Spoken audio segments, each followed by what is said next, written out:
In Japan's feudal heartland, in a whirlwind of warfare and rivalry, the legendary figure of Miyamoto Musashi arose, a wandering samurai, swordmaster, and brilliant strategist. His real story merges with the legends that have arisen due to his extraordinary feats. His epic duels, his incessant quest for technical perfection, and his untamed spirit have inspired admiration and fascination for centuries. The lone samurai, Musashi, who followed the path of the sword and became a Japanese cultural icon. But who was the man behind the myth? A ruthless duelist pursuing glory through the death of his opponents? Or a martial artist and philosopher whose sword was the path to enlightenment and harmony? The year was 1584. Japan was experiencing a stormy period, with feudal lords vying for power and land. Against this setting, in the quiet village of Miyamoto, a boy destined for greatness was born. His name was Benosuke, but the baby's arrival was marred by tragedy. His mother, Omasa, collapsed from childbirth complications, leaving the newborn motherless in his early days. The premature loss of his mother deeply impacted Benosuke's childhood. Raised by his father, the swordmaster Miyamoto Munisai, and monk uncle, the young man grew up under the shadow of tragedy, developing an independent spirit and a deep attachment to loneliness. Through adversity, the young man built up an unwavering inner strength and determination, traits that would propel him on his journey as a samurai and turn him into the legend we know as Miyamoto Musashi. Robbed of his mother's affection, Benosuke found in his father, Miyamoto Munisai, a ruthless master. A skilled samurai, well known for his masterful swordsmanship and jite, Munisai devoted himself to instructing his son in the ways of the warrior. Benosuke exhibited a natural ability for combat from an early age and quickly grasped the techniques taught to him by his father.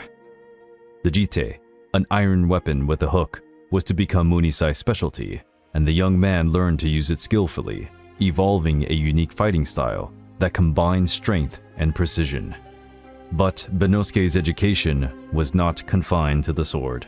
His uncle, the Buddhist monk Dorin, relentlessly tried to inspire in him values of compassion, mental discipline, and the search for self-knowledge. But Benosuke was a rebel boy. The father-son relationship was a mixture of admiration and rebellion. Hungry for more knowledge and acknowledgement, Benosuke questioned Munisai's teachings, seeking to go further than tradition and shape his own fighting style. Munisai was a traditionalist and considered his son's boldness an outrage. Arguments between the two grew increasingly frequent, and these brawls were exacerbated by Munisai's heavy drinking. This led to a heartbreaking estrangement between father and son. Benosuke, feeling misunderstood and yearning to prove himself, decided to leave home and make his own way.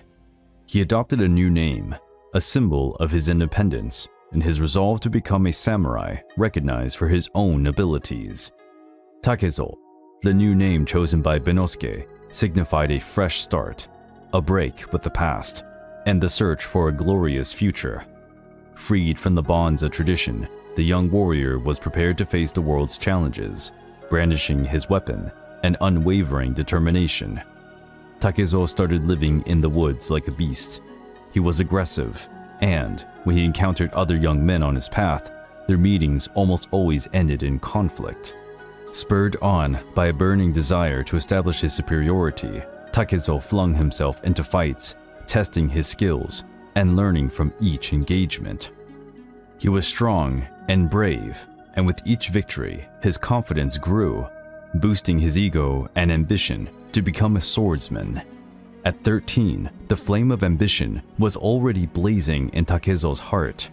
The news that Arima Kihei, a celebrated samurai and adept at the traditional Shinto-ryu school, was challenging anyone who dared to take him on.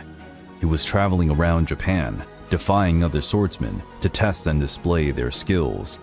Kihei accepted duels as a way of increasing his own fame and testing his combat techniques. Aware of his son's inexperience, Munisai banned him from taking part in the duel. But Takezo, blindsided by his youthful temerity, disobeyed his father and inscribed his name on the billboard in defiance of his father's authority. News of the challenge quickly spread. Takezo's courage in facing unexperienced samurai like Arima Kihei sparked astonishment and disbelief. When Arima Kihei learned that it was a 13-year-old boy who had accepted the challenge, he approached the boy's monk uncle. He told him that, at the appointed time, Takezo would have to show up and apologize before everyone for his childish antics. The monk said he would talk to the boy, but warned the warrior that he was not a normal kid. His spirit was like that of the forest beasts, and it was rumored that he trained his skills with the mountain Tengu. When the time came, the square was crowded with onlookers, eager to witness the unequal confrontation. In his imposing black robes, Arima Kihei entered the combat arena, wielding his katana. Takezo, clad in simple clothing and carrying a wooden bokken, looked fragile and unprepared against the veteran samurai. It looked like David versus Goliath. Takezo was not there to apologize, but to fight. The duel commenced. With powerful thrusts, Arima Kihei attacked mercilessly, hoping to end the fight quickly, because he could not risk being humiliated by a young boy. Agile and intuitive, Takezo deftly dodged the blows, using his youth and speed as weapons. The young man then showed surprising determination and ferocity. Musashi attacked Kihei with all his strength and speed, surprising his opponent. Not having expected such an aggressive offensive from a boy, Kihei was rapidly overpowered and put on the defensive. Musashi disarmed him and, with a powerful blow, seriously wounded Kihei in the head. The duel resulted in Arima Kihei's death from head trauma, marking Musashi's first victory in mortal combat. Takezo's triumph further inflated the young man's wild ego, which would later become known as Musashi. This duel made a profound impact on Musashi's life. The victory over a trained and experienced swordsman not only cemented his confidence in his abilities, but also set him on the path to becoming a legend. However, while Takezo was starting to prove his prowess as a swordsman, he still had the spirit of a forest demon. However, if he could not tame his inner beast, he would never achieve the greatness he sought. Following his surprising victory over the experienced samurai, Takezo's name spread as a talented young swordsman. But his brashness and arrogance also took precedence, making enemies wherever he went. Both proud and impulsive, Takezo never backed down from a fight. He viewed fighting to sharpen his skills and assert his superiority, commanding respect through brute force. The alleys and clearings around Hirafuku turned into scenarios for impromptu duels, where Takezo vented his fury.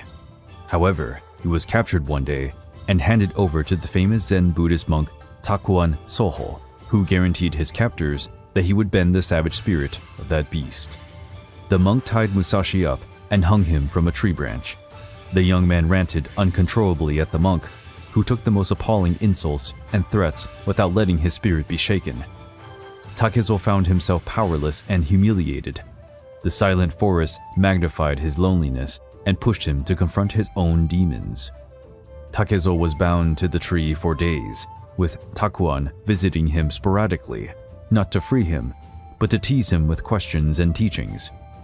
True strength lies not only in the muscles, but in the mind, Takuan said. The sword is a powerful tool, but it can be used for good or evil. A true samurai pursues harmony, not destruction. The tree experience served as a trigger for Takezo's transformation. He was faced with his own hubris and impulsiveness and started to understand the significance of patience, strategy, and self-control. From that moment on, Takuan became a guiding light in Takezo's life, steering him through doubtful periods and advising him on his self-improvement journey. Japan was nearing a tipping point.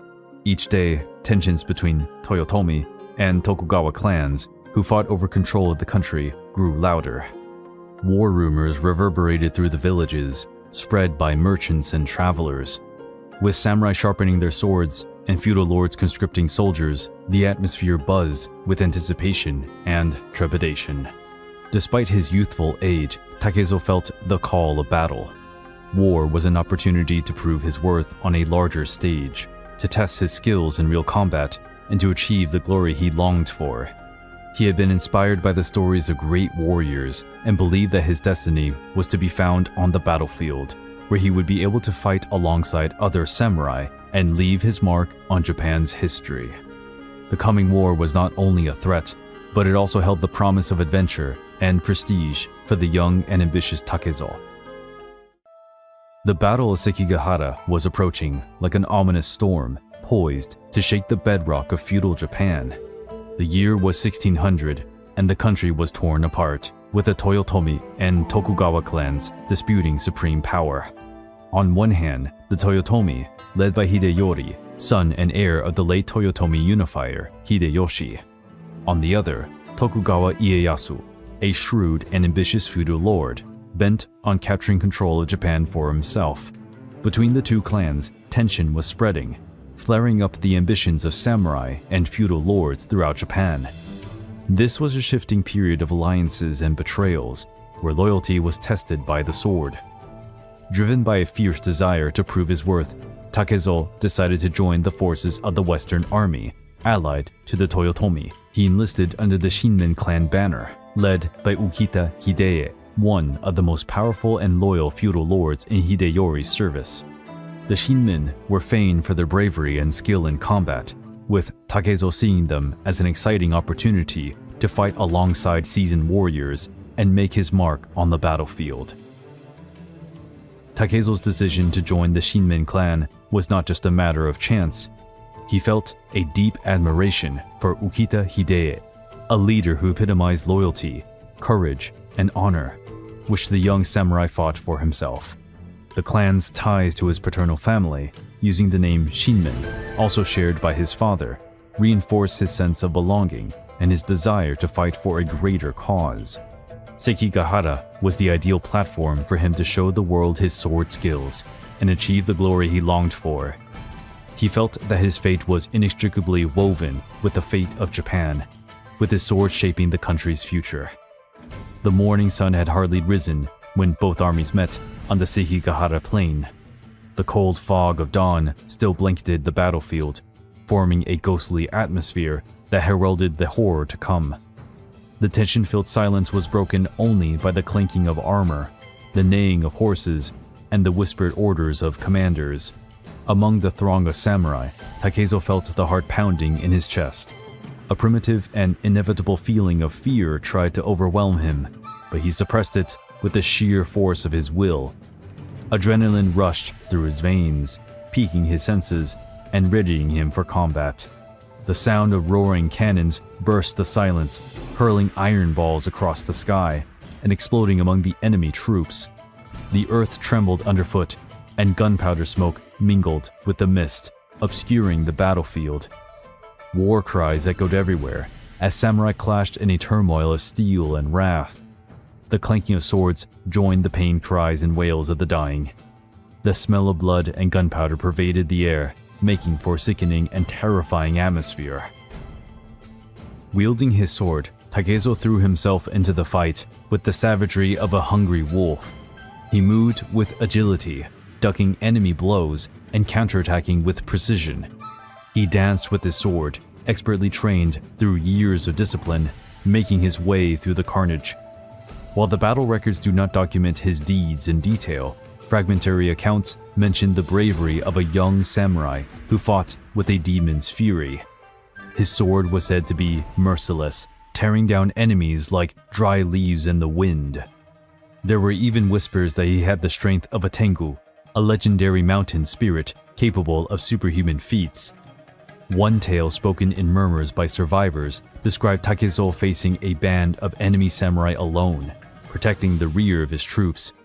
He was fast as lightning, his sword cutting through armor and flesh with a surgeon's precision. He was said to have struck down 7 enemies before receiving a wound to the arm. Hurt but not crushed, Takezo kept fighting, inspired by loyalty to his clan and the will to survive. The battle went on for hours, a ghoulish dance of death and destruction. But the fate of the battle was already sealed. Ieyasu's betrayals and strategic ploys crippled the Western Army, which found itself at a numerical and strategic disadvantage. Defeat was looming. The once lush plains of Sekigahara were now carpeted with corpses, a grotesque mass of death and destruction. The shattered and demoralized Western Army was yielding to the Tokugawa. Wounded and depleted, Takezo found himself in the middle of the stampede. The defeat was embittering, a blow to his pride and ambitions. He had fought bravely, but the victory he had so longed for slipped through his fingers. The burden of uncertainty was worse than the defeat itself. The Tokugawa had captured the feudal lord Ukita Hideye. His fate was unclear, as was the future of the Shinmin clan. Takezo was alone, a masterless ronin with no purpose, drifting through a country that was now bowing to a new power. The consequences of defeat were unforgiving. The disbanded Shinmin clan lost its lands and privileges. Condemned to exile, Ukita Hideye ended his life as a Buddhist monk. His military glory turned to dust. Scarred by the battle and the loss of his clan, Takezo was struck by a dilemma. To whom did he now owe his loyalty? To the Toyotomi, whose cause had been trampled underfoot, or to the Tokugawa, the new rulers of Japan? His heart was wrenched between loyalty to the past and the need to survive in a new world. Ukita Hideye, a leader he admired, stood in stark contrast to Tokugawa Ieyasu, the ruthless victor. The defeat at Sekigahara and the breakup of the Shinmin clan forced Takezo to come to terms with the frailty of loyalty in a world where ambition and betrayal reigned supreme. He needed to forge his own path, establish his values, and choose his destiny in a war-torn Japan. The dilemma tormented him for years, shaping his philosophy and his quest for a fighting style that surpassed the limitations of tradition and blind loyalty. Sekigahara was more than a military defeat for Takezo. It was a harsh awakening to the world's reality. Blind loyalty, battle glory, the promises of a thriving future under the banner of a powerful clan, all faded like smoke when faced with the ruthless reality of defeat. Drifting aimlessly along the dusty roads of Japan, Takezo bore the battle scars and the pounding uncertainty. Takuan's words rang in his mind. True strength lies not only in the muscles, but in the mind. He would need to find a new purpose, a path that would allow him to provide meaning to his life in a world that appeared to have lost its way. The Sekigahara experience sowed the seeds of a pragmatic and individualistic philosophy in Takezo. Defeat taught him that allegiance to a clan or feudal lord could be fleeting, and that glory in battle was often a fleeting illusion. He understood that true strength resided in the ability to adapt, to overcome adversity, and to find within oneself the resolve to carry on, even when all appeared lost. Once viewed as an instrument of war and a quest for glory, the sword turned into a self-knowledge and self-improvement tool. Takezo started to look to the sword not only for mastery of technique, but also for mental discipline and inner balance. Decided to walk his own path, Takezo left behind the name of his youth and took on the identity that would immortalize him, Miyamoto Musashi, a name that symbolized a break with the past, the pursuit of a new identity, and the commitment to becoming a one-of-a-kind samurai, free from the chains of tradition and politics. Miyamoto Musashi's legend, the invincible samurai, had only just begun. The battle dust still lingered in the air, blown by the chilly wind over the Sekigahara plain. Bodies were scattered around the field, a silent reminder of the brutal conflict that had changed the fate of Japan forever. Young Musashi was among the wounded, his right arm pierced by an enemy spear. He had dragged himself through the slaughter, desperately trying to flee that netherworld. The searing pain in his arm was agonizing, but the wound in his pride was even greater. The Western Army's rout, the dissolution of his clan, and the confusion over the fate of his lord Ukita Hideye left him lost and bewildered. With the help of peasants he met along the way, Musashi made it to a village where he was given first aid for his wound. But the recovery was slow and painful. With no resources, he depended on the mercy of strangers to survive. Distraught and isolated, Musashi took revenge in a small hut on the village outskirts. Solitude and boredom became his greatest enemies. As his body slowly healed, his mind was tormented by uncertainty and questions. What was he to do now? What was his place in a Tokugawa-dominated Japan? Once the icon of his ambitions for glory, the sword now represented the pain of defeat and the uncertainties of the future. Musashi found himself at a crossroads, not knowing which way to go. But the flame that had been burning in his heart since childhood was not entirely extinguished. Driven by the need to overcome adversity and find a new purpose, Musashi undertook an intense self-improvement period. Over the days and nights of his convalescence, Musashi dedicated his time to working out his body and mind. He practiced breathing and meditation techniques, learnt from his monk uncle, to fortify his spirit and control his consuming rage. Musashi also studied military strategy and philosophy to understand the causes of the Sekigahara defeat and draw lessons from past mistakes. He devoured books on history, war tactics, and wisdom from sages such as Confucius and Lao Tzu, trying to find knowledge and inspiration to shape his future. But the sword continued to call him. Musashi knew that the martial arts were an essential part of his identity, and he had to find a new way to express himself through them. He went on to train relentlessly, experimenting with new techniques and developing his own style, one that was more fluid, intuitive, and suited to different circumstances. He learned how to use his body as a weapon, mixing agility, strength, and accuracy in his movements. He found the importance of timing, observation, and anticipating his opponent's movements. He found that long walks through the Japanese mountains and forests were an essential part of his training. In nature, Musashi found the inner peace and inspiration to connect with his intuition and refined his skills as a samurai. After this wandering and self-improvement period, Musashi was transformed. The physical and emotional Sekigahara scars became reminders of his toughness and determination. He emerged as a more mature warrior, both disciplined and self-aware of his strength. Now honed by suffering and reflection, the sword was ready to be wielded for a new purpose, the drive for technical perfection and the building of a legacy that would render him immortal. With its majestic temples and peaceful gardens, the ancient capital, Kyoto, was also a vibrant center of culture and martial arts. Several fencing schools, each with their own traditions and techniques, fought for prestige and students, leaving a fertile environment for competition and the pursuit of excellence in swordsmanship. Among these rivalries, one name rang out through the alleys and dojos: Miyamoto Musashi. The 21-year-old wandering samurai had just arrived in the capital, eager to challenge the best swordsman, not only to perfect his art, but also to cement his reputation as an invincible warrior. His primary target was the Yoshioka school, one of Kyoto's most prestigious and influential, led by the master Yoshioka Seijuro, a swordsman famous for his flawless technique and invincible aura. Descended from a lengthy line of samurai instructors and known for his staring practice, a form of meditation that sharpened his focus and perception, Seijuro was the perfect challenge for Musashi, who wanted not only to beat him in combat, but also to surpass the tradition and weight of history represented by the Yoshioka school. Arrogant and defiant, Musashi sent a letter to Seijuro, offering a public duel to compare techniques. The challenge was accepted, and the venue chosen was the field next to the Rendaji temple on the outskirts of Kyoto. Seijuro, immaculately attired, came to the battlefield on the designated day, escorted by his disciples. He oozed authority and confidence, the outcome of years of training and an awareness of his own mastery. But Musashi was far too late for the duel, and Seijuro kept waiting for him, overwhelmed by impatience and anger. Musashi eventually arrived, carrying his wooden sword and dressed in vulgar clothes, unworthy of a duel of this proportion.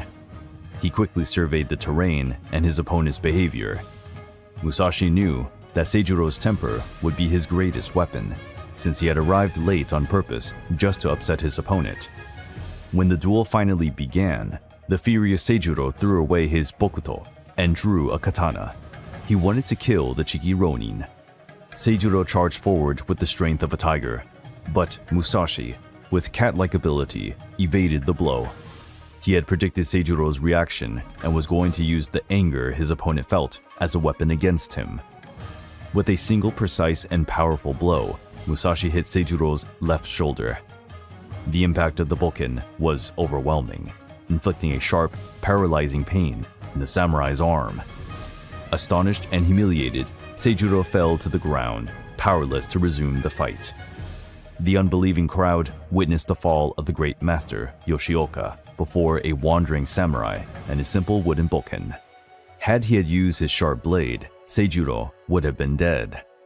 Devastated by defeat and unable to use his arm, Seijuro left the Yoshioka school and retired to a Buddhist monastery, looking for a new meaning to his life in isolation and spirituality. The era of Yoshioka Seijuro, the great Kenpo, was over. Musashi's victory spread all over Kyoto, establishing his reputation as a superb duelist.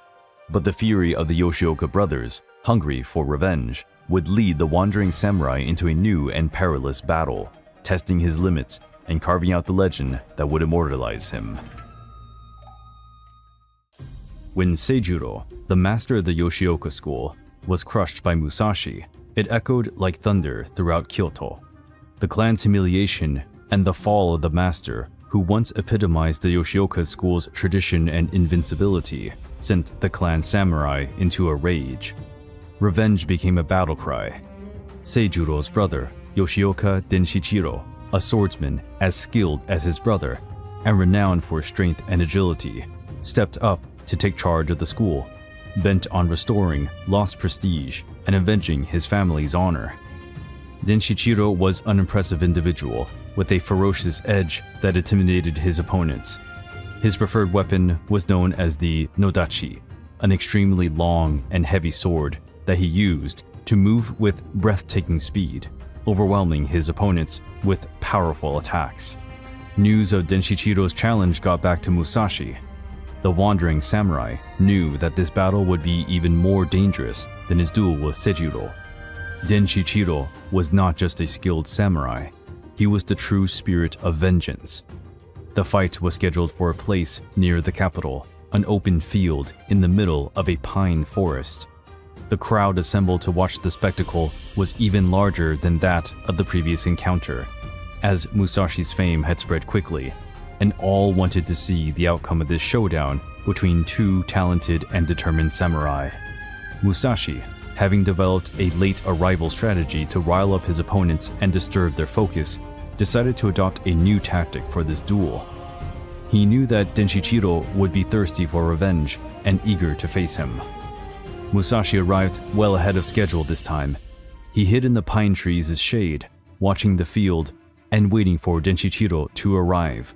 When Denshichiro showed up, he looked like a storm was about to break out. His long sword glittered in the sun, and his face oozed anger and hatred. He yelled at Musashi, "Are you hiding like a coward? Come out and take on my fury." Musashi rose from the shadows, his stance even more relaxed than in the previous duel, and replied with a faint smile, "I was just marveling at the beauty of the forest, waiting for the right moment to begin our sword dance." Denshichiro's fury launched the duel as he lunged forward with a series of powerful blows. Musashi evaded nimbly, his movements quick and unforeseeable, like those of a feline in search of its prey. The clash was a deadly dance of swords, a meeting of wills and spirits. With every move Denshichiro made, Musashi struck back with an accurate and ferocious counterattack, unsettling Master Yoshioka and revealing the weakness in his technique. Through intuition and understanding of the psychological aspects of fighting, Musashi took advantage of Denshichiro's temper, which was grown more and more out of control as his frustration mounted with the passing of time. Musashi quickly and surprisingly defused Denshichiro, knocking his wooden sword out of his hands. Notwithstanding, Musashi used his opponent's own weapon to deliver a fatal blow to his head, terminating the duel in a flash. The crowd fell silent, startled by the fast and violent combat.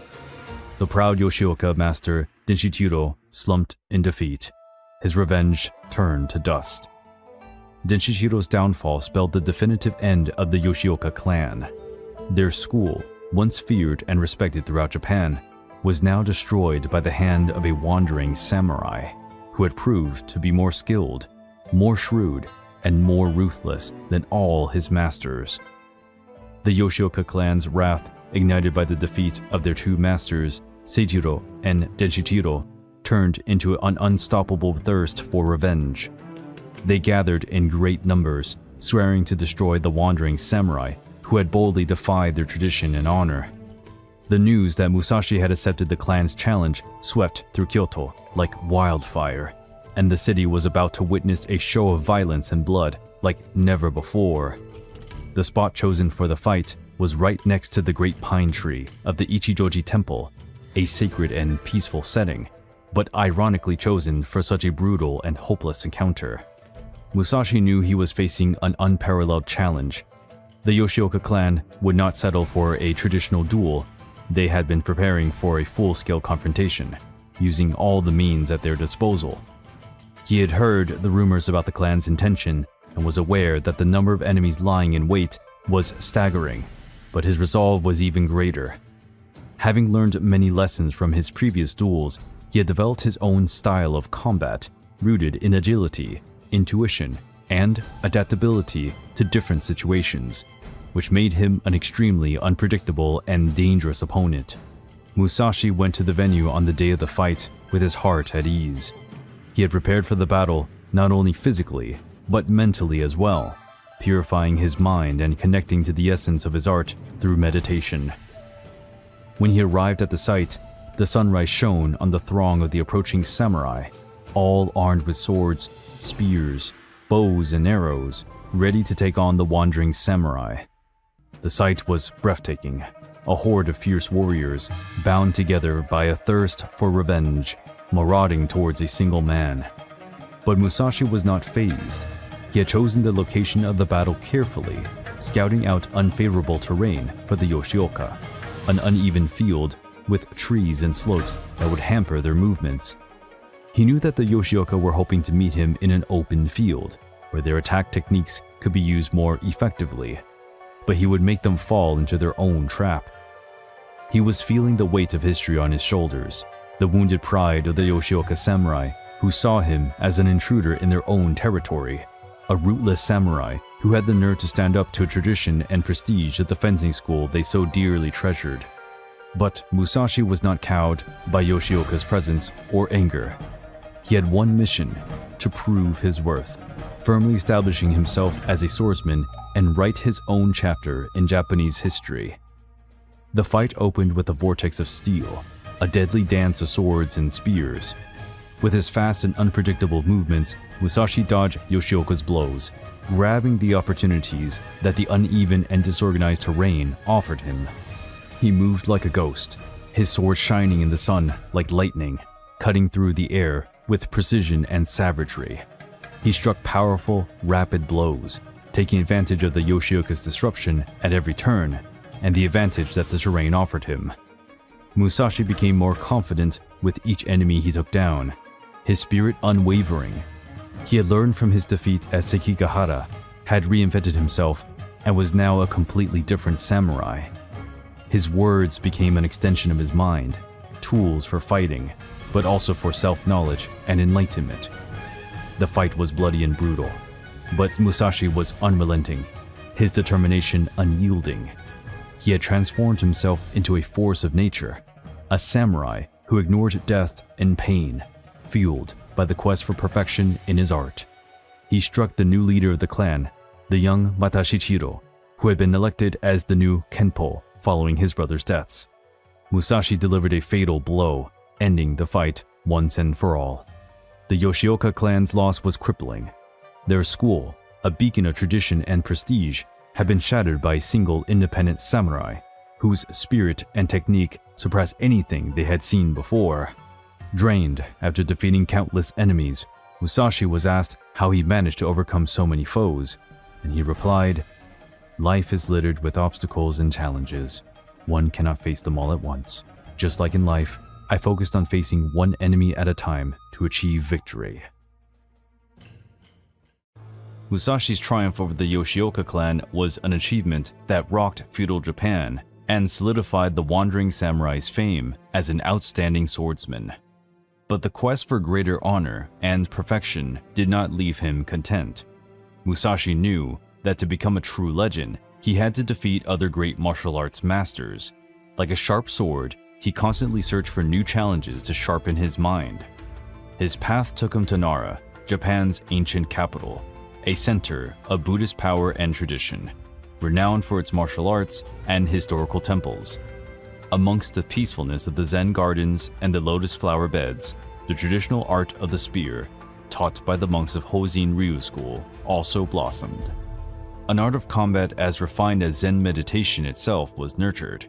Its monk warriors mastered the spear, the Jumonji Yari, a cross-bladed weapon that provided them with unusual versatility, allowing for side-cutting techniques alongside traditional thrusts. They moved fluidly, their motions like a lethal dance, the spear becoming an extension of their own body. The reputation of the Niten Ichi-ryu school was dreaded throughout Japan. Its monks, used to facing the trials of war and showing their bravery in bloodthirsty duels, were renowned for their masterful wielding of the spear and their fierceness in combat. In their expert hands, the Jumonji Yari was a destructive and beautiful weapon, a war tool that reflected the Zen philosophy of mastery over body and mind. Having already shown himself capable of overcoming fencing masters with different styles, Musashi was now looking to prove his ability against the masters of the spear and broaden his talents as a samurai. He understood that the spear was a dangerous weapon, with a greater range than the sword, and that it required a new way of understanding combat. The samurai was looking for the master of the temple, the legendary Hozoin Ine. This almost mythical figure had perfected the style of combat with the Yari. According to legend, the monk developed his weapon when he saw his reflection in the Sarusawa pond, and the crescent moon shaped two new blades on his weapon as it reflected in the water. Upon entering the temple, Musashi was respectfully welcomed by the monks, who led him into the presence of Ine. But the master was an old man, his face weathered by the years, and his eyes looking peaceful and penetrating. The youthful vitality no longer coursed through his veins, but his presence exuded an unwavering wisdom and inner strength. Ine carefully listened to Musashi's demand for a duel, but owing to his old age, the master appointed one of his best pupils to face him. The student, steeped in Zen discipline and the tradition of the Niten Ichi-ryu school, was to represent the master with honor and provide Musashi with a memorable duel. As the duel began, the atmosphere in the dojo was charged with expectation. The monks sat in a silent circle around the combat pit, their stares fixed on the two fighters clashing against each other. The Hozoin monk stood with the grace and precision of a heron. His gleaming blade shone in the sunlight like a silver ray. Standing with his well-known wooden bokken firmly in hand, Musashi looked at him attentively, noticing the monk's energy and the entire tradition of the Hozoin school vibrating in the air. The monk started the fight with a slight flick of his wrist. The spear cut through the air with a hiss, its main blade pointing at Musashi's chest. The samurai nimbly evaded it, stepping to the side, and narrowly dodging the spear by a fraction of a centimeter. However, as the monk pulled the spear back, one of its side blades scraped Musashi's face. This alerted the samurai not to lose sight of the spear at any time. Musashi successfully blocked the second attack with his bokken. The sound of wood against metal reverberating through the dojo made the audience gasp, and the impact shook his arm, but he stood firm. Musashi struck back, and the monk fended him off with the shaft of his spear. He took a step back, maintaining his distance with the tip of the kamayari. Both warriors stared at each other, their eyes locked in a duel as intense as the clash of their weapons. The deadly dance raged on. The monk struck with lightning-fast thrusts and circular spear motions, harnessing his superior reach. With his agility and keen perception, Musashi dodged and blocked the charges, looking for an opening in the monk's defense. Everyone in the dojo was tense. The monks observed in silence, their inscrutable faces reflecting their Zen discipline. The sound of weapons clashing, the fighters panting, and the squeaking of the wooden floor made for a combat symphony. Musashi sensed that he needed to alter his strategy. The monk could not be beaten in long-distance combat. He needed to get closer, breach his opponent's guard, and use his speed and agility to strike the decisive blow. In a burst of inspiration and uttering a war cry, Musashi delivered a powerful blow with his sword, hitting the monk's wrists and leaving his weapon vulnerable. With yet another blow, he defused his opponent, knocking the yari out of his hands. Disarmed and astonished, the monk was at the samurai's mercy. Musashi then lowered his bokken and bowed in respect, recognizing the skill and bravery of his opponent. The duel had ended. Musashi once again prevailed, proving his mastery and ability to adapt to distinctive styles of combat. He had learned to dance with the spear, to sense the reach and power of this ancient weapon, and use the knowledge to his benefit. But above all, he had learned to abide by the tradition and discipline of the monk warriors who had challenged him and helped him flourish as a samurai. In his renowned Five Rings book, in Chapter 1 on water, he likens the samurai to water, adapting to the shape of its vessel. In its liquid state, water immediately acquires the form of its receptacle, be it square or round, and turns into a drop or an ocean. The key to victory is to adapt to the opponent, the environment, and the current circumstances. Staying locked in a single style or strategy is a sure path to defeat. The ability to adjust to change, learn from experiences, and adapt to new situations is essential for personal growth and success in any field. Once the duel was over, Musashi quietly sat in one of the courtyards, admiring the serenity of the place, but his mind was still replaying the intensity of the duel against the spear-carrying monk. The experience had deeply impacted him, leaving scars not only on his body, but also on his spirit. The victory over Ine's protege had shown him the need for adaptability in combat. With its different reach and power compared to the sword, the spear demanded a new way of thinking and moving. Musashi learned that sticking to a single fighting style would make him weak and limit his potential as a warrior. After that duel, Musashi stepped up his quest for a more fluid and versatile fighting style, able to adapt to any opponent and weapon. He started to add elements of the art of the spear to his own approach, learning to use distance and timing to his advantage. However, the duel with the Hozoin monk also brought a deeper understanding of Zen and its practical application in combat. The monk's serenity, his mental restraint, and his connection with the spear struck him. Musashi understood that true strength lies not in one's muscles, but in one's mind and spirit. The drive for perfection, which had previously been focused on sword technique mastery, now broadened to include the body and mind as a whole. Musashi started to seek a balance between physical strength and mental discipline, action, and contemplation. The Hozoin Temple duel was a turning point in Musashi's life journey. He left Nara not only a more accomplished samurai, but also a wiser man. The experience drove him to create the Hyoho Niten Ichi-ryu, the two-sword style that would make him a legend.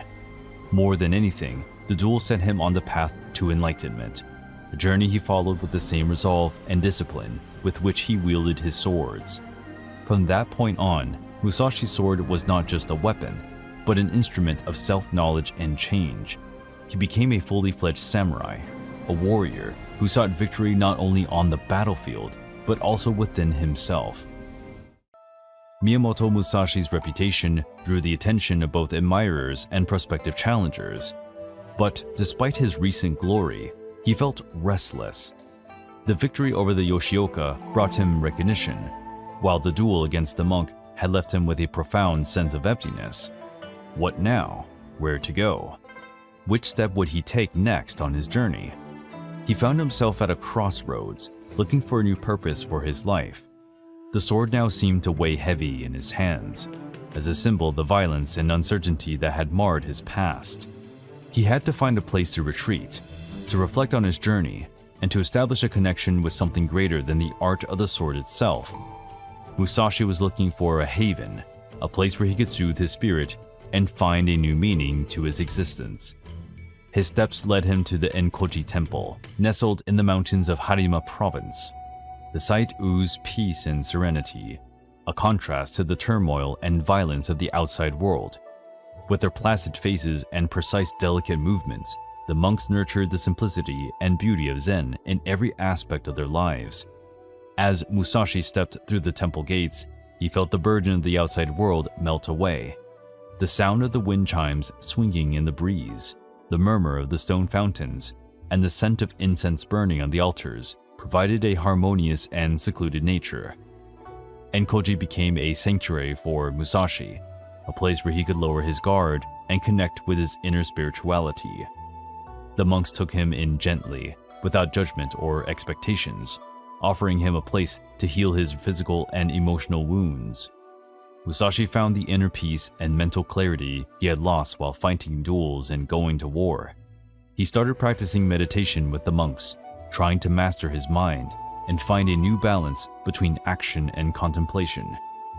Enkoji's monks, sensing Musashi's abilities and wisdom, took an interest in his swordsmanship and requested that he teach them. Feeling a new mission burning in his heart, Musashi agreed to the request, seeing in the monks the opportunity to impart his knowledge and help others walk the path of the sword with honor and wisdom. In the improvised dojo of the Enkoji Temple, the atmosphere was filled with focus and learning. The morning light shone down on the monks sitting in Saiza, carefully observing Miyamoto Musashi as he prepared to teach the principles of Enmei-ryu. Wielding two wooden swords, one long and one short, he explained that the school of the Bright Circle was not based on dogma or strict traditions, but rather on seeking freedom of mind and body, adjusting to any situation, and achieving victory through fluidity and intuition. With elegant and accurate movements, he proved that the sword was not just a weapon, but an extension of one's being, demanding a connection with one's inner strength to be mastered. His emphasis was on adaptability, creativity, and the right response to each situation, without being tied to predefined forms. He encouraged the monks to develop their own intuition, to read their opponent's movements and anticipate their attacks. Keen observation and accurate perception were essential for victory, and Musashi guided his discipline to develop these skills. With each passing day, he delved deeper into the Enmei-ryu teachings, honing his technique and philosophy. But the wandering samurai, notwithstanding the peace he had found in the temple, could feel a growing restlessness inside him. The call of the road, the quest for new challenges, and the urge to test his limits drove him outside the Enkoji walls. He knew that his samurai journey was not over, and that the Enmei-ryu, which was still under development, had to be tested in the fire of actual combat. The western roads of Japan were to become Musashi's new dojo. He roamed from village to village, province to province, his reputation preceding him and attracting challenges from samurai eager to prove their skill against the legend in the making. With each duel came a new lesson, an opportunity to learn from mistakes and refine his technique. He faced opponents with different fighting styles, weapons, and strategies, and, with each victory, his understanding of the art of the sword grew more profound and complex. He carefully observed his rivals, studying their movements, expressions, and intentions. Musashi looked to understand the core of each fighting style, spotting its weaknesses and exploiting its loopholes. Enmei-ryu evolved with each duel, adopting new techniques, new strategies, and a new insight into his opponent's mind.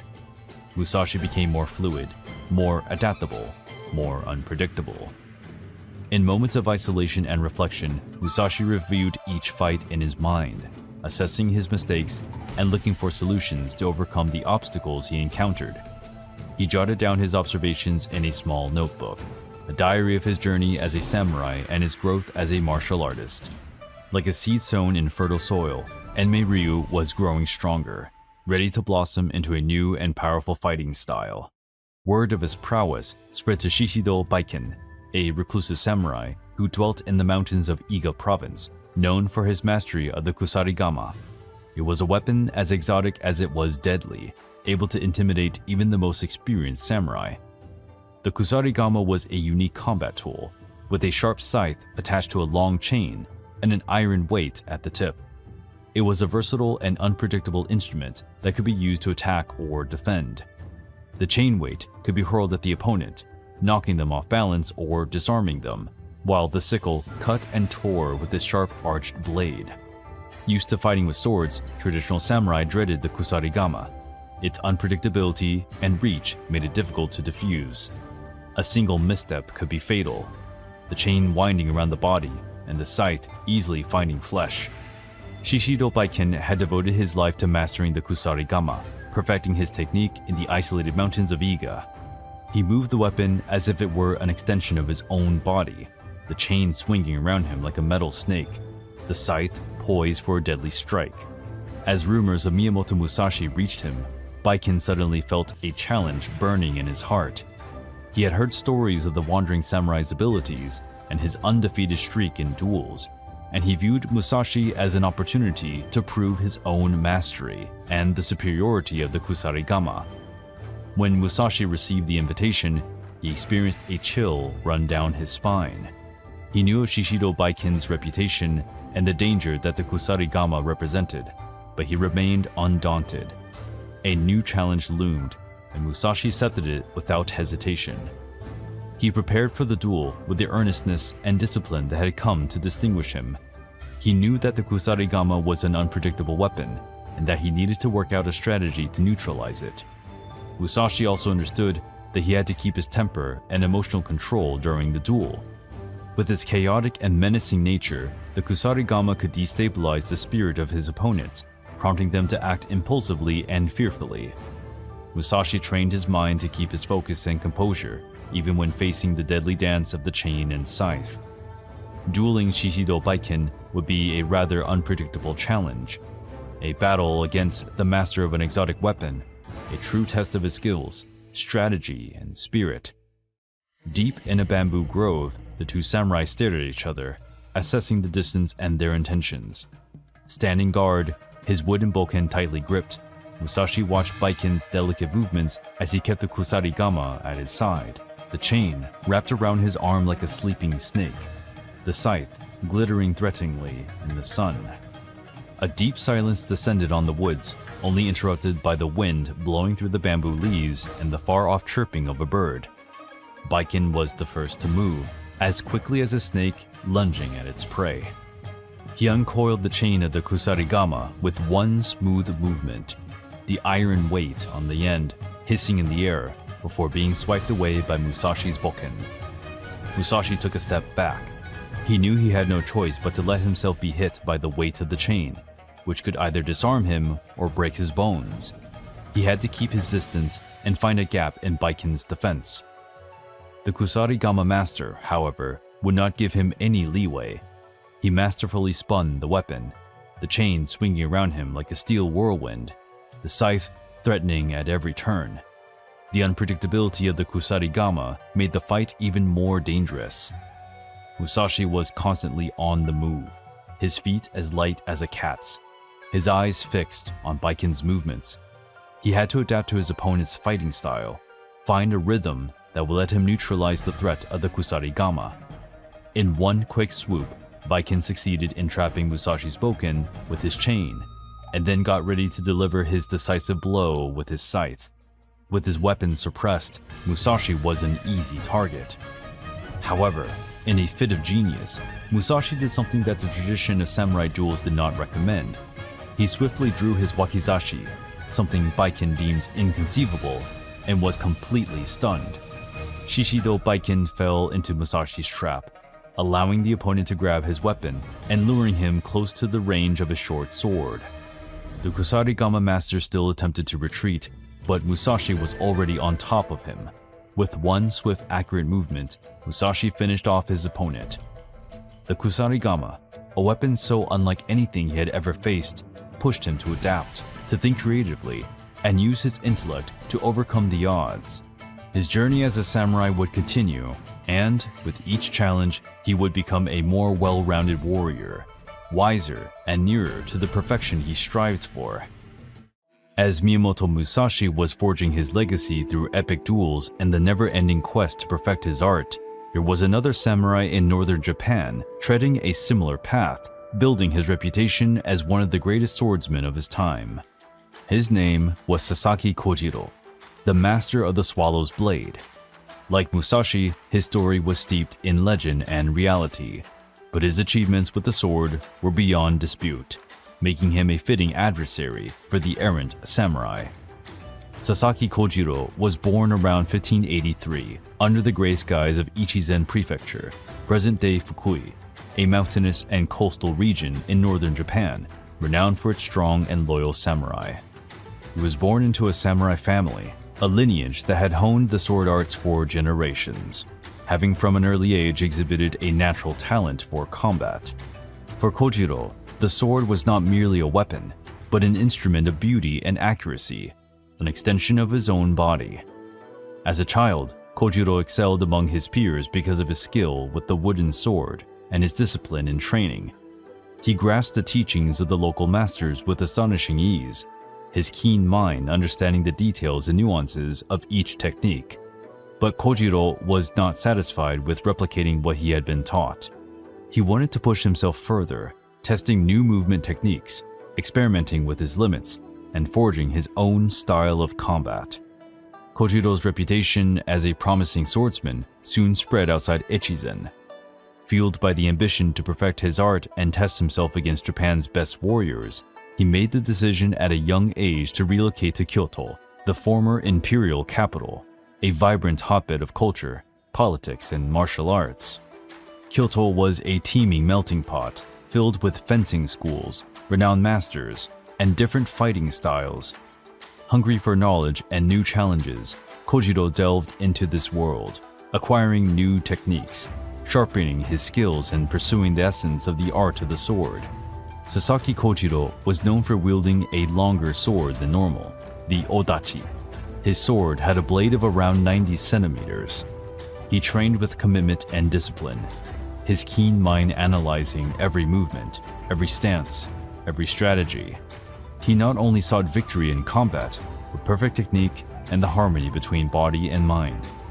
During his solitary training sessions in Kyoto, surrounded by bamboo groves and Zen gardens, he developed his most famous technique, the Tsubame Geshi, the swallow counter. According to legend, Kojiro, watching the swallow's swift and unpredictable flight, drew inspiration from the elegance and precision of the bird's motions to craft a unique and devastating blow. The Tsubame Geshi was a quick upward cut, delivered with a wrist twirl that achieved an astonishing effect. The sword, like the wing of a soaring swallow, would change direction at the very last moment, deceiving the opponent and striking him in a vulnerable spot. The technique demanded great skill, accuracy, and timing. It became Kojiro's trademark, a symbol of his prowess and connection with nature. Kojiro's reputation and that of his Tsubame Geshi technique extended to all of Kyoto and beyond. Samurai from different schools, lured by the reputation of the master behind the swallow's blade, sought him out for duels, keen to test their skills against him, and to achieve glory by defeating such a renowned opponent. Ever composed and confident, Kojiro accepted the challenges with the same discipline and decisiveness that led him through his training. Kojiro's duels turned into legendary spectacles in Kyoto. His unique technique, deadly precision, and unforgiving stance drew crowds of onlookers, watching the fights with amazement and trepidation. He faced each foe with respect, but showed no mercy. His sword swooped through the air with the elegance of a swallow, his rapid, fluid movements rendering his opponents bewildered and vulnerable. Kojiro's legend only grew with each victory. He became an icon of excellence in the art of the sword, a master who had pushed the boundaries of tradition and invented his own unique and destructive style. In 1605, established as one of Japan's greatest swordsmen, Kojiro founded Ganryu, the school of the swallow's stone. The name expressed the essence of his technique and fighting philosophy, the unyielding force of the rock combined with the agility and precision of the swallow's flight. Ganryu attracted samurai from all over the country, eager to learn from the master of the swallow's blade, and master the Tsubame Geshi, his secret technique. Perhaps the most famous of Kojiro's duels was against Toda Seigen, a renowned swordsman known for his skill with the Kodachi short sword. He was the master of the Toda Ryu school, adept at using this weapon in close combat, where speed and precision were crucial. Kojiro is believed to have defeated Seigen using this technique, proving not only his ability, but also the efficiency of the Tsubame Geshi against an extremely gifted and experienced opponent. The clash was a landmark because Toda Seigen was an established and highly respected master, whereas Kojiro, albeit already talented, was still building his reputation. Defeating Seigen was a watershed moment in his trajectory, securing his position as one of the greatest swordsmen of the era, and reinforcing his knack for defeating masters from other fencing schools. The reputation of Sasaki Kojiro reached Hosokawa Tadaoki, a powerful daimyo from Buzen Prefecture in northern Kyushu. A shrewd ruler and ambitious warlord, Tadaoki spotted Kojiro's value as a strategic asset for his clan. He invited him to join his ranks, offering him a prestigious position as fencing instructor for his samurai. Already an established fencing master, Kojiro accepted the offer. He not only viewed the opportunity to protect his financial security and social status, but also as a new challenge for his art. He devoted himself to training the samurai of Tadaoki with the same discipline and strictness that led him to glory, teaching them not only the sword technique, but also the Ganryu philosophy, aimed at harmony between body and mind and the perfection of movements. Kojiro became a revered and admired instructor in the Hosokawa clan. His teachings inspired a new generation of samurai who embraced his technique and philosophy. But Kojiro's notoriety continued to attract opponents from all over the country, seeking to test their skills against the legendary master of the longsword. Loyal to his path as a warrior, he never shirked a duel, upholding his reputation and the honor of the Ganryu school. The famed Miyamoto Musashi, the wandering samurai who succeeded in every duel with his unprecedented two-sword style, soon reached Sasaki Kojiro. He could not overlook the advent of this new arrival, who threatened to eclipse his own glory. Kojiro was initially indifferent to the news. He had already beaten countless opponents, and the thought of yet another samurai striving notoriety did not worry him. However, as the days went by, Musashi's tales became more frequent and detailed, describing his unique technique, his invincible aura, and relentless pursuit of new challenges. Musashi was everything that Kojiro was not, a wandering samurai with neither master nor clan, who rejected the conventional ways and built his reputation on violent triumphs. A settled master serving a powerful daimyo, Kojiro saw Musashi a threat to the order he represented and championed. The roots of this rivalry had been laid. From that moment on, the fates of Kojiro and Musashi would merge on an unrelenting path that would lead to an epic duel, a clash between two of the greatest swordsmen in Japan, the outcome of which would reverberate through the centuries and evolve into a legend immortalized in the history of the samurai. Japan was swarming with rumors. Stories of two exceptional samurai spread by word of mouth from province to province, fanning curiosity and anticipation of an epic clash. The wandering samurai Miyamoto Musashi and the master of the swallow blade Sasaki Kojiro had become legendary figures, and their names were praised with admiration. In dojos and court meetings, the argument was bound to rage. Who was the best swordsman in Japan? Musashi's supporters lauded his unusual two-sword technique, his feline nimbleness, and his invincible aura.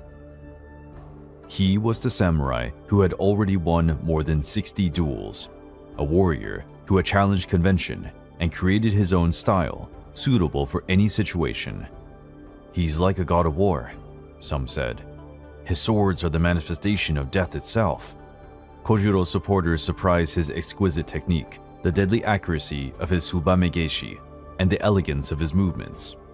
He was the master of the Ganryu school, a polished and disciplined samurai who had attained perfection through study and constant practice. Kojiro is a sword artist, they firmly stated. His style is an expression of the harmony and beauty of combat and tradition. The rivalry between Musashi and Kojiro became stronger every day, driven by rumors and speculation. There was a clash of styles, philosophies, and personalities. One stood for tradition, the other for innovation. The tension was mounting. The expectation of a showdown was becoming increasingly likely. Japan held its breath, eagerly awaiting the moment when the two sword giants would square off to finally determine the ultimate warrior. The tensions eventually snapped. A letter, bearing the Ganryu skull crest, reached Miyamoto Musashi's hands. The wandering samurai, no stranger to duel imitations, noticed something different about the scroll. The elegant, sharp handwriting and the formal, challenging language revealed the importance of the sender. Sasaki Kojiro was at last inviting him to a formal duel. Kojiro described Musashi's reputation as a warrior of outstanding talent, but unconventional methods, and expressed his willingness to compare techniques to determine who was the true master of the sword in Japan. He offered a public duel at a place and date to be set by Musashi, to allow the world to witness the match between the era's two greatest swordsmen. With an ironic smile on his lips, Musashi readily accepted the challenge. He had been waiting for that moment, the opportunity to take on the legendary Kojiro and prove the superiority of his style at once. He wrote a straightforward reply, accepting Kojiro's proposal and recommending a location for the duel: the island of Ganryujima, a small rocky knoll off the coast of the Seto Inland Sea, near the town of Shimonoseki. That was not by chance. Isolated and deserted, the island was steeped in symbolism. Its name, meaning Island of the Swallow Stone, was a nod to Kojiro Ganryu's school and his renowned Tsubame Geshi technique. It was Kojiro's symbolic territory, a place where he felt secure and powerful. By choosing the island, Musashi was presenting a direct challenge to his opponent, expressing his intention to defeat him in his own territory. News of the duel traveled like lightning. All of Japan waited in suspense for the clash between the two sword titans. In the Hosokawa clan fortress, Sasaki Kojiro readied himself for the clash as disciplined and stern as a Zen monk. He knew that the fight against Miyamoto Musashi was to be the greatest trial of his life, a litmus test not only for his sword skills, but also for his spirit. His days were spent on exhausting and intense training. He practiced his slashes with the nodachi, his blade swooping as fast and as precise as a swallow, refining every movement, every wrist turn, every step. He revisited the techniques of the Ganryu school, striving for perfection in every detail, ever subtly. He meditated for hours, draining his mind of thoughts and emotions, striving for the sheer composure and concentration needed to face Musashi. Kojiro also undertook various purification rituals, bathing in herbs and incense, praying to the gods and the ancestors, to cleanse his body and soul of any impurities that could disturb him during the duel. He was determined to enter the fight with his mind and body in perfect harmony, uncluttered by doubts and fears, ready to face his destiny. Just as Kojiro pursued inner peace through discipline and tradition, Musashi approached the duel in an entirely different manner. He paid no heed to rituals or conventional methods. His shrewd mind looked for an edge in every detail, every nuance, and he was quick to try unconventional methods to unsettle his opponent. Musashi knew that Kojiro was a terrific opponent, a sword master who had been preparing himself for the duel for years. To beat him, he would need to harness all the weaponry at his disposal, not just his swordsmanship, but also his intellect and ability to manipulate. Musashi started spreading rumors concerning his own perceptions for the duel, casting a halo of mystery and unpredictability around him. He spoke of new secret techniques he had developed, of long hours of meditation in remote caves, and of encounters with supernatural beings who conferred on him special powers. He knew that such gossip would soon be heard by Kojiro, instilling seeds of uncertainty and doubt in his mind. He wanted Kojiro to enter the duel with his spirit dented, his concentration fractured, vulnerable to unexpected attacks. The battle between Musashi and Kojiro had already started, even before the first sword clash. It was a mind duel, a psychological warfare that unfolded in the shadows, among the hearsay and expectations of a Japan eager for blood and glory. However, after much training and running scenarios in his mind of how the fight could go, Musashi concluded that he would not be capable of beating Kojiro with his two-sword technique, and with just his katana, his opponent would have a significant reach advantage, since Kojiro was the greatest living master of the long nodachi sword. Musashi now had to devise an innovative strategy, or his death was almost guaranteed. When the day of the duel arrived on Ganryujima Beach, a small crowd awaited Kojiro's arrival. They included samurai from the Hosokawa clan, some curious noblemen, and a few merchants and peasants who had sailed to the island just to witness the historic duel. Local government officials were also in attendance to assure that the match was run as per the samurai rules and traditions. The atmosphere was silent and expectant, the air as dense as before a storm. Upon landing on the island, Kojiro was met with respectful bowings and salutations. He walked to an open spot near the beach where the duel would occur. His disciples laid out a silk mat on the ground, and Kojiro knelt for one last meditation before the fight. He shut his eyes, took a deep breath, and emptied his mind of any thought or emotion that could get in the way. He was striving for inner peace, a connection with the natural flow of the universe, the mind-body harmony upon which his swordsmanship was based. The sun ascended in the sky. The hours passed, but Miyamoto Musashi did not arrive. If the crowd had been silent at first, they now began to whisper, worried by the wandering samurai's delay. Motionless in his meditation, Kojiro appeared oblivious to the passage of time and the ever-growing anxiety of the spectators. But his peace was only on the surface. Musashi's strategy was in motion. He had deliberately chosen to arrive late, using time as a weapon to undermine his opponent. He knew that Kojiro was a proud and disciplined samurai, used to punctuality and respect for traditions. A delay would anger him, break his concentration, and, if his focus were off, he could start second-guessing himself. At last, a small boat emerged on the horizon. Standing at the bow, Miyamoto Musashi towered like an imposing figure with the sun behind him. His ordinary traveling clothes and unkempt hair contrasted with Kojiro's ceremonial kimono. Musashi carried a long wooden oar, the end of which had been honed and shaped into a long rustic weapon. As he landed, Musashi disregarded the cheers of the crowd and walked straight into the dueling ground, his eyes locked on Sasaki Kojiro. The Ganryu master, now rising from the silk mat on which he had been meditating, looked angry and frustrated by the long wait. Musashi's unexpected weapon choice surprised and unsettled Kojiro, who felt mortified by the lack of respect for the duel's traditions. His confidence was sapped by a sense of doubt and uncertainty. The cold, reasoned strategy of Musashi was now in play. He had used the delay and the makeshift weapon to destabilize his opponent. Kojiro drew his long sword and tossed away its sheath. Musashi smiled and said, "You have already lost, Kojiro. A true swordsman never tosses away his sheath this early." Musashi smashed his spirit even harder with this remark. If Kojiro felt sure of his victory, he would have kept it at his waist, waiting to take his blade back. The most important hour of the lives of the two great samurai had come. Both were in their prime. Musashi was more experienced, but Kojiro had the typical agility and speed of a younger fighter. The decisive moment now arrived. The crowd became silent. The only sound came from the wind rushing through the trees and the waves crashing on the rocks.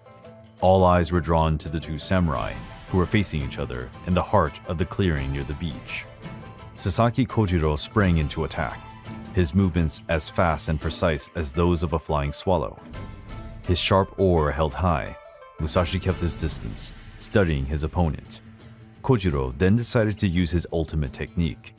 It was the Tsubame Geshi, the swallow counter, a fast, sweeping blow with a wrist twist that made the blade switch direction at the very last moment.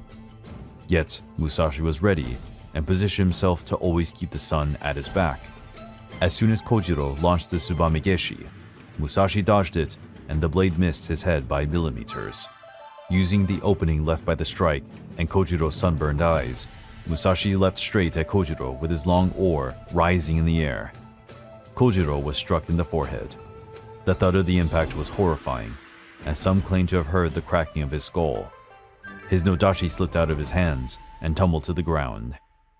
The astonished crowd witnessed the end of the duel that had been heralded as an epic battle.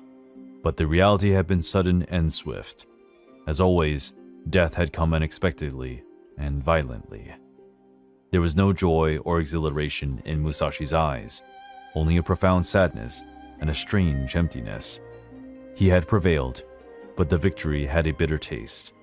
He had beaten a great warrior, one of the greatest swordsmen, but reaching the summit of his quest to make a name for himself with his sword failed to bridge the void in his soul.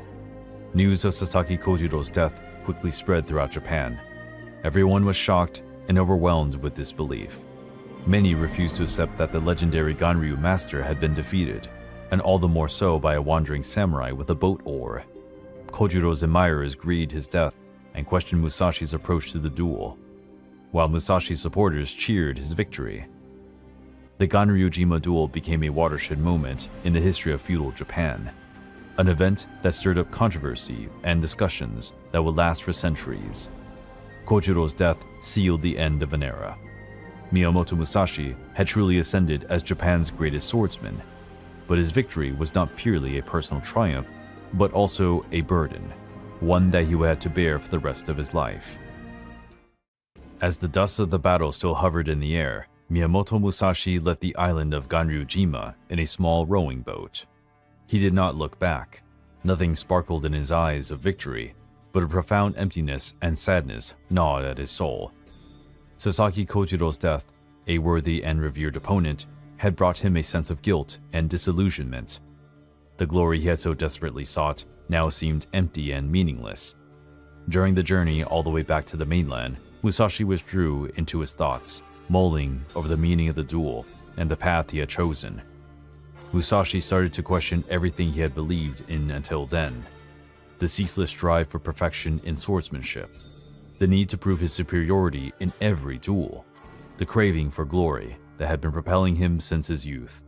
It all seemed empty and meaningless before the fragility of life and the inevitability of death.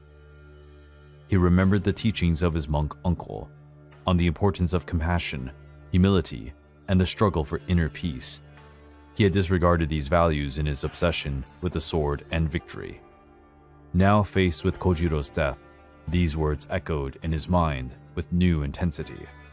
The passing of Kojiro signaled the end of an era in Musashi's life and the beginning of a new journey, a path in search of a greater meaning to his existence, one that would take him beyond the confines of the sword towards a broader understanding of life and death. He had not yet found that path, but he was determined to do just that. As of that moment, the sword would no longer be his only purpose in life, and the search for inner peace became his new battle. Nevertheless, despite the peaceful years under the Tokugawa shogunate, Japan was reaping the fruits of dissent that had been sown in recent times. Toyotomi Hideyori, son of the country's fallen unifier, had become a symbol of resistance to the Tokugawa, while his allies, the remnants of the Western Army, stood ready for a last, desperate stand against the shogun's forces. Although Musashi was searching for a new path, he could not ignore the call of war. While the sword was no longer his sole reason for living, it was still part of his identity, his destiny as a samurai. He had the urge to join the conflict, to test his skills in a real battle once again. Historical sources are unclear about Musashi's role at the Battle of Osaka. Some reports claim that he fought on the side of the Eastern Army, loyal to the Tokugawa shogunate. The now mature samurai may have offered his services as a strategist, advising the Eastern Army generals with his great combat experience and expertise in the art of war. He acted as a keen observer during this period, scrutinizing the tactics and movements of the troops, striving to understand the nature of war and the intricacies of victory and defeat. Regardless of Musashi's role in the Battle of Osaka, his presence in the conflict reflects the period of transition he was going through. He was pursuing a new path, a purpose that transcended the violence and glory of combat. But the sword still appealed to him. War still captivated him, and he was unable to fully detach himself from the world that had shaped him. As a warrior, strategist, or observer, the Battle of Osaka was yet another chapter in his lifelong search for truth and meaning. Following the Battle of Osaka, Japan was solidified under the Tokugawa. The era of major conflicts and the drive for glory on the battlefields was ending, giving way to a peaceful and prosperous period. Musashi, who was now pursuing a new purpose in life, found that war was no longer an alluring direction. He decided to use his vast combat experience and knowledge of the art of war to become a strategist, a military advisor working for a feudal lord. He traveled through different provinces, offering his services to daimyo who wanted to protect their lands and cement their power in the new social order. But Musashi was no ordinary samurai. His reputation as an undefeated duelist, his uncanny two-sword style, and his independent and arrogant personality intimidated some feudal lords who viewed him as a threat to their authority. Once again, Musashi found himself as an outsider, a samurai with neither master nor clan, fighting for his place in a world that no longer prized brute force alone, but also loyalty, diplomacy, and political know-how. While searching for a new master, Musashi decided to carve out a legacy that would surpass his own existence. He adopted 2 young samurai as his sons, giving them his name and teachings, Miyamoto Mikinosuke and Miyamoto Iori. The eldest, Mikinosuke, was a promising samurai with a great knack for the sword. He learned the two-sword style of Niten Ichi-ryu from Musashi and became an accomplished warrior. But fate had a devastating end in store for him. When he became embroiled in a political dispute that endangered Musashi's honor, Mikinosuke chose death by seppuku, the samurai suicide ritual, to honor his adopted father's name. Mikinosuke's death was a huge blow to Musashi. He grieved the loss of his son, but acknowledged the courage and loyalty that had led him to choose death. He then set out to educate Miyamoto Iori, his second adopted son, teaching him everything he had learned about swordsmanship, strategy, and the way of the samurai. The adoption of Mikinosuke and Iori unveiled a new aspect of Musashi's personality. The solitary wandering samurai now wished to build a legacy, to leave a mark on the world that exceeded his own existence. He wanted his teachings and philosophy to outlive him, influencing future generations of samurai. Musashi was still looking for a feudal lord to serve, but now, with a new outlook, he was not only seeking a powerful and prestigious position, but an opportunity to pass on his knowledge and leave a legacy in the world. He was slowly becoming not only a legendary warrior, but also a teacher and a mentor, a guide for young samurai who were trying to find their own way in the shifting world of Edo, Japan. His search for a feudal lord to serve brought him to Himeji, a castle town in Harima Prefecture, renowned for its beauty and towering white castle, a symbol of the power and prosperity of the Ikeda clan. With his reputation as an infallible strategist and duelist, Musashi expected to find an opportunity in Himeji to put his talents at the service of a new master. However, the city presented him with a new challenge, an unexpected duel that would test his skills and his combat philosophy.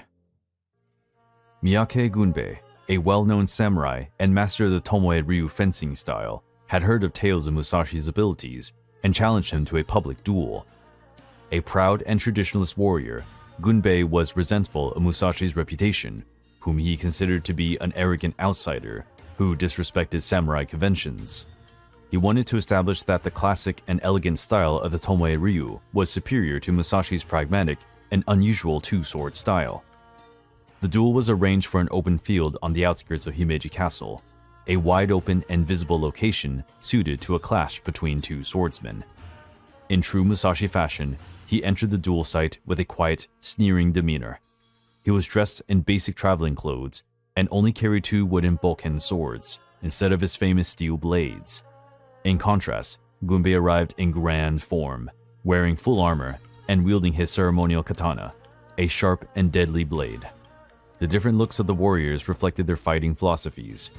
Gunbei valued tradition, honor, and image, while Musashi sought efficiency, simplicity, and the essence of combat. Musashi viewed the sword as just a tool, a means of achieving victory. For Gunbei, the sword was a symbol, an extension of one's own soul. The duel opened with Gunbei taking the initiative, striking Musashi with several powerful and precise blows. But Musashi masterfully fended them off, using his 2 bokken to block Gunbei's thrusts and counterattacking at unexpected angles. The velocity and fluidity of Musashi's movements, together with the unpredictability of his two-sword style, puzzled and frustrated Gunbei, who found himself under increasing pressure. In a fit of desperation, Gunbei tried a descending slash targeting Musashi's head, but he had already anticipated the move. He sidestepped and, with a quick, accurate movement, struck Gunbei's right arm with his bokken, knocking his sword away. Unarmed and humiliated, Gunbei conceded defeat. He knelt before Musashi, bowing his head in respect. With a compassionate look, Musashi held him to his feet. The Lord of Himeji, struck by Musashi's actions and reputation, but still concerned about his independent nature, invited him to an unusual role, taking part in the city's urban and landscape planning. Astounded by the offer, Musashi embraced the challenge. He viewed the opportunity as a way of applying his strategic knowledge and worldview to benefit society by developing a harmonious and safe environment for its citizens. Musashi threw himself into the task with the same effort and discipline that he devoted to his sword training. He learned the principles of town planning and Japanese architecture, observed its topography, assessed the flow and needs of the population. He used his military expertise to devise an urban plan that prioritized the city's defense, the efficient movement of people and goods, and the establishment of pleasant and functional public spaces. Musashi was also invited in designing the gardens of Himeji Castle, creating landscapes that blended natural beauty, peacefulness, and strategic defense elements. He drew on his artistic flair and understanding of nature to craft gardens that invited contemplation and meditation, while also offering observation points and escape routes should an attack occur. Musashi once again displayed his talents for adapting, learning and transforming, finding a new purpose in life, and passing on a legacy that transcended the limits of combat and war. During his travels in Japan, Musashi was brought by fate to an encounter with Yagyu Hyogonosuke, son of the legendary master Yagyu Munenori, fencing instructor of the shogun himself. Despite his youth, Hyogonosuke was already regarded as a sword prodigy, a warrior with exceptional talent and a far-reaching understanding of the art of combat. This would be a titan clash whose outcome would ignite the minds of the people and echo down the centuries. The meeting happened in a bamboo grove next to a sparkling stream, a natural setting that appeared to reflect the duality of both samurai. Their swords were tied to their waists, but the combat appeared to be taking place on a deeper level, a showdown of energies and intentions. They studied each other attentively, recognizing their mastery, the discipline of many years of training, their dedication to the art of the sword. Instead of drawing their blades, Musashi and Hyogonosuke started a battle inside their minds. They imagined each blow of this duel even before drawing their swords. But given the degree of spiritual maturity they both already possessed, they recognized each other as maestros of their respective arts, and the futility of a fight that could be fatal, depriving the world of a great sword master. Instead of drawing their swords and fighting, Musashi and Hyogonosuke opted to sit down and talk. They spoke about strategy, philosophy, the nature of combat, and the way of the samurai. They shared experiences, concerns, and reflections, finding common ground while respecting their differences. Musashi, the warrior who had built his reputation through violence, found in Hyogonosuke a new type of strength, the will of the mind and spirit. Hyogonosuke, the samurai who had been nurtured in tradition, acknowledged in Musashi the importance of experience and adaptation. The sun was starting to set over the horizon, coloring the sky orange and purple, when Musashi and Hyogonosuke bid farewell, without having drawn swords. They had fought on a deeper level, a duel of ideas and perspective, and both came out victorious. More than a thwarted duel, the encounter was a landmark in their journey. It proved the maturity of both samurai, who had outgrown the need to prove their superiority through violence and had learned that conversation, mutual respect, and the exchange of knowledge were the best way to grow and improve as warriors and as human beings. The legend of this encounter spread throughout Japan, sparking admiration and reflection. Musashi and Hyogonosuke proved that the true strength of a samurai lies not only in their sword skills, but also in their wisdom, self-control, and ability to recognize strength in others. Musashi's experiences, his innumerable duels, his travels, and his reflections led him to new heights of insight into the art of the sword. He had surpassed the empty quest for glory and had found in the sword a path to self-knowledge, discipline, and wisdom. The time had come to impart his teachings, formalize his fighting style, and ensure that his legacy outlasted his own existence. This is how Hyoho Niten Ichi-ryu, the school of the strategy of two heavens as one, was born. The Hyoho Niten Ichi-ryu was not just a collection of combat techniques, but a comprehensive life philosophy based on the quest for harmony between body, mind, and spirit. Based on his experience, Musashi crystallized his teachings into a single system that included mastery of the two swords, the school's hallmark technique, using the katana and wakizashi in harmony, harnessing the range, speed, and unpredictability in each weapon. The importance of strategy, understanding the terrain, studying the opponent, and adapting to the fighting circumstances as crucial elements for victory. And the nurturing of the spirit, mental discipline, focus, intuition, and composure as the cornerstones for mastering the sword and leading a fulfilling life. Since his adopted son Miyamoto Iori had departed to serve a powerful ruler as a samurai, Musashi started looking for a disciple who could do more than learn his techniques. He wanted an heir to his philosophy, a samurai worthy of understanding the essence of his teachings and passing them on to future generations. Destiny brought him in contact with Hirao Yoemon, a young samurai with exceptional talent, a thirst for knowledge, and an open mind to Musashi's innovations. Yoemon became a devoted pupil of the master, swiftly assimilating his teachings and displaying an intuitive understanding of Hyoho Niten Ichi-ryu. In Yoemon, Musashi not only spotted a talented disciple, but a kindred spirit, a warrior destined to pass on the legacy of the School of Two Swords. He adopted him as his son, bestowing on him the name Miyamoto, and teaching him all the secrets of his art, readying the young man to become the successor to the Hyoho Niten Ichi-ryu. Establishing the school and adopting Yoemon were important steps in Musashi's journey. He had gone from being merely a wandering samurai, a duelist in search of glory, to becoming a master, a mentor, a keeper of a tradition that he himself had crafted, and which he now confided to his disciple, assuring that his teachings on the sword, strategy, and the way of the warrior would inspire samurai for generations to come. The legendary samurai Miyamoto Musashi set out on a new journey in 1634, leaving behind the mountains and battlefields of eastern Japan to explore the warm, lush lands of Kyushu, the large island in the south of the Japanese archipelago. His reputation was ahead of him. Feudal lords and samurai from all over the region had heard stories of the invincible warrior, the master of the two swords, and the founder of Hyoho Niten Ichi-ryu. He was admired by some, feared by others, but all acknowledged his prowess. Now in his 50s, Musashi no longer craved the glory of duels or the ephemeral recognition of the court. He hoped for a place to pass on his teachings, to share the wisdom he had gathered over a lifetime devoted to the sword and the search for truth. Fate led him to Kokura, a thriving and culturally vibrant city on the northern coast of Kyushu, ruled by the Ogasawara clan. Lord Ogasawara Tadazane, a literate governor and enthusiast of the arts, had invited Musashi to be his guest, enticed by the samurai's fame and the opportunity to learn from his broad experience in strategy and combat.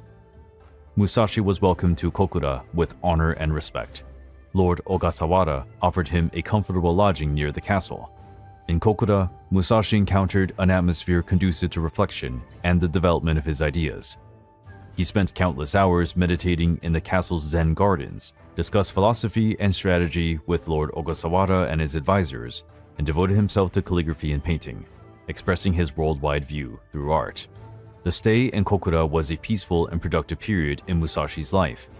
He furthered his studies, refined his teachings, and started writing about his swordsmanship and life philosophy, preparing the ground for the masterpiece that would immortalize him, the Book of Five Rings. The peaceful and calm life in Kokura was suddenly upended in the winter of 1637. On the Shimabara Peninsula, just a few kilometers away, a civil rebellion broke out, led by impoverished peasants and Christians persecuted by the Tokugawa shogunate. Sparked by the oppressive government, high taxation, and religious intolerance, the Shimabara Rebellion rapidly became a threat to the region's stability.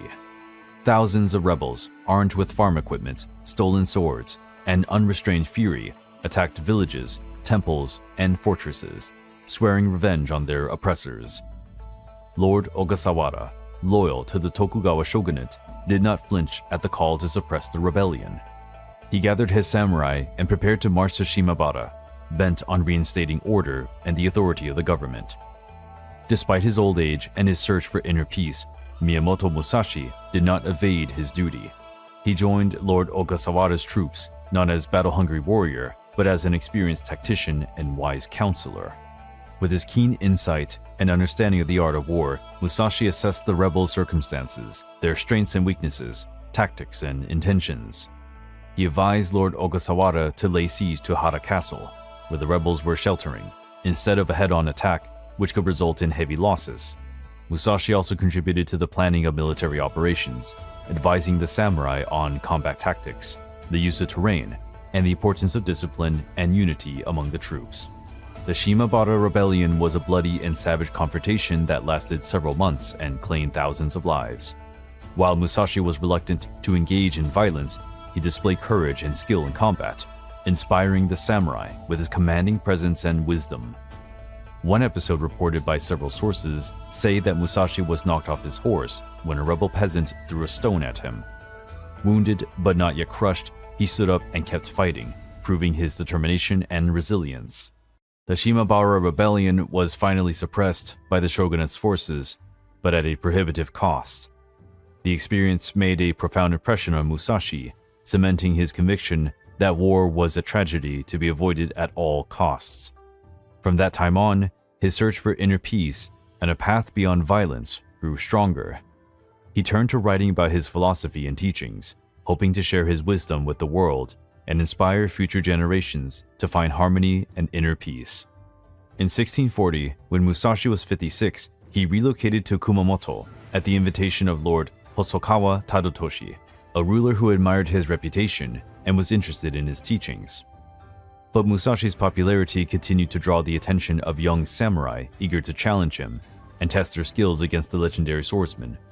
Uji Yashiro, a master of the Yagyu Shingake-ryu school, a fencing style renowned for subtlety, deceptive movements, and ability to control the opponent's mind, appeared among them. Brimming with confidence and ambition, Yashiro believed he could surpass Musashi with his refined technique and fierce spirit. He challenged the legendary samurai to a duel, arranging to meet at a pine forest on the outskirts of Kumamoto. Although Musashi was already at an advanced age and had been out of action for many years, he readily accepted the challenge.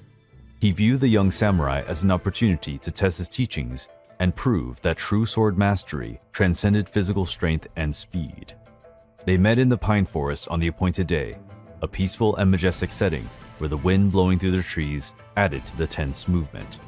The impetuous and arrogant Yashiro lunged forward with a series of quick, precise cuts. With the composure of someone who had already faced death countless times, Musashi masterfully defended himself, his graceful, fluid movements neutralizing the young samurai's attacks. Musashi refused to be fazed by Yashiro's speed or aggression. He carefully watched him, anticipating his movements and exploiting his weaknesses. In a careless mistake, Yashiro left an opening in his guard, and Musashi grabbed the opportunity.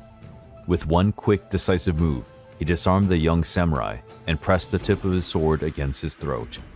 Defeated and humiliated, Yashiro admitted Musashi's superiority not only in his swordsmanship, but also in wisdom and spiritual control.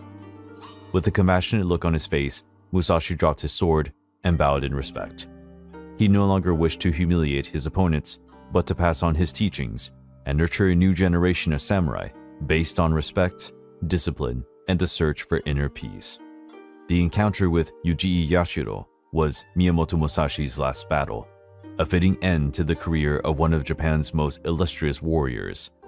He had proved that a samurai's true strength lies not in youth or speed, but in the wisdom acquired over the years, the mastery of the spirit, and a profound understanding of the sword. The duel against Uji Yashiro was the final echo of the rage of the sword in Miyamoto Musashi's life. He then devoted himself entirely to the quest for inner peace and to pass on his teachings, aware that his journey as a samurai was ending. Looking for shelter for his last days, he secluded himself in a mountain cave, where the wilderness and solitude encouraged him to reflect and contemplate. Once there, far from the noise of the world, embraced by the silent magnificence of the rocks and the whistling wind, Musashi set out to write his masterpiece, a legacy that transcended the limits of the sword and became a guide to life, a testament to the wisdom of one of Japan's greatest warriors. Having pursued the path of the sword for decades, Miyamoto Musashi was no longer enticed by fame and glory. The duels that once fired his ambition now echoed in his memory like ghosts from a distant past. The legendary samurai Miyamoto Musashi felt the burden of his years in his bones and the need for silence in his soul. In 1643, when he was 59, he decided on a course of action that astonished everyone. He left the court of Kumamoto, where he was respected and treated with honor, and secluded himself in a mountain cave, looking for solitude.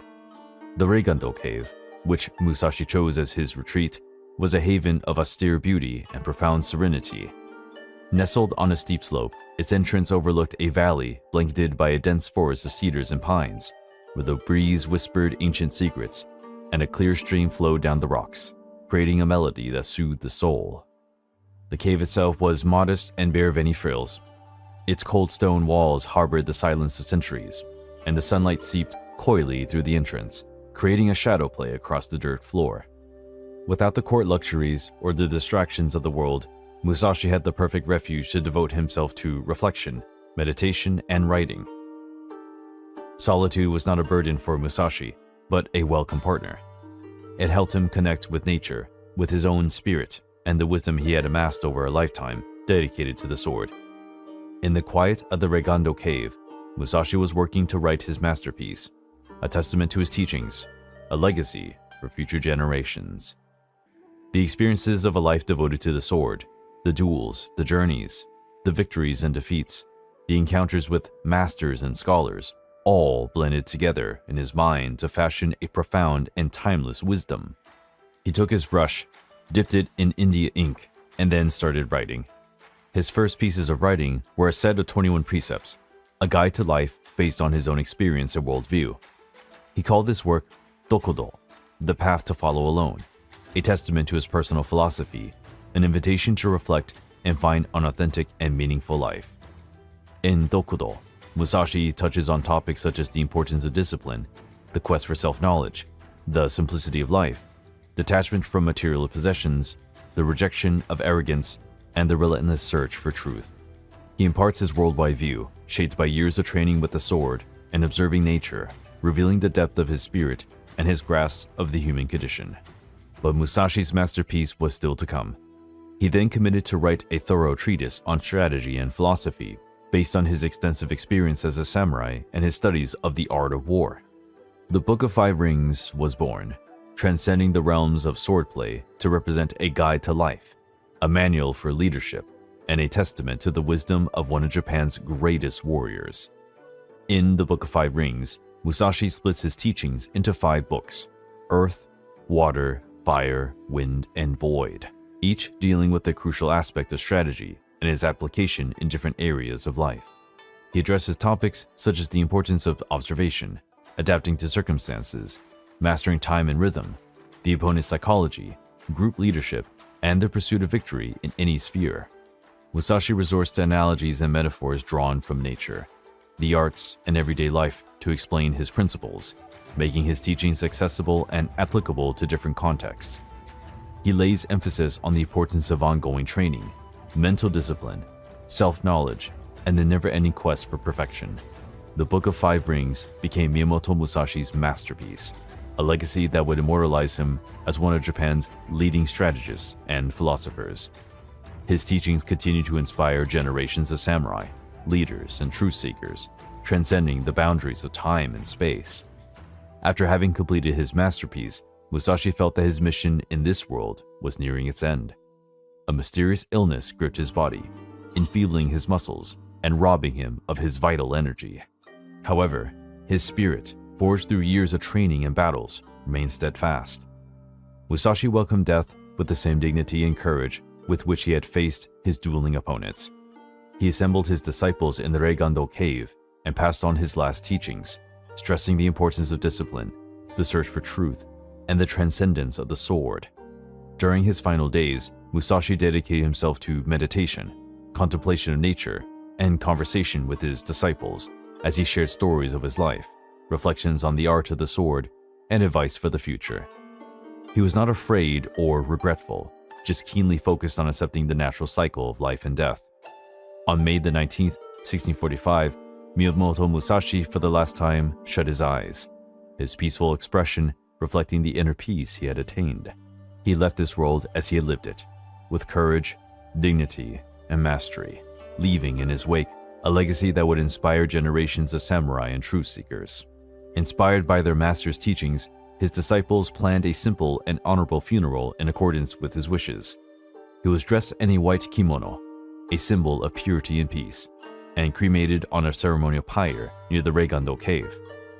The ceremony did not entail any major mourning rituals or demonstrations, just the respectful stillness of nature and the discreet tears of his disciples.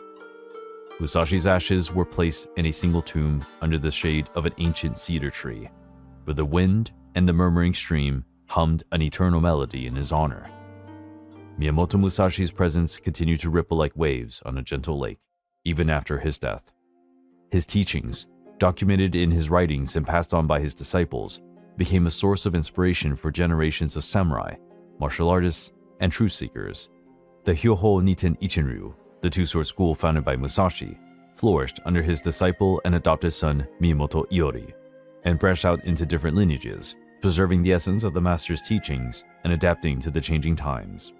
His principles, such as the importance of observation, adjusting to the opponent, mastering rhythm, and striving for technical perfection, shaped several schools of fencing and martial arts in Japan, such as Kendo, Iaido, and Aikido. But his influence extended beyond the Japanese borders.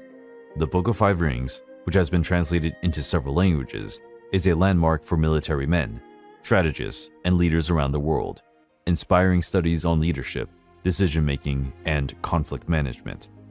The story of Musashi has also attracted artists and writers, inspiring novels, films, plays, and artworks that celebrate his remarkable life and his quest for mastery of the sword. Miyamoto Musashi, the samurai who became a legend, left in his wake a profound legacy.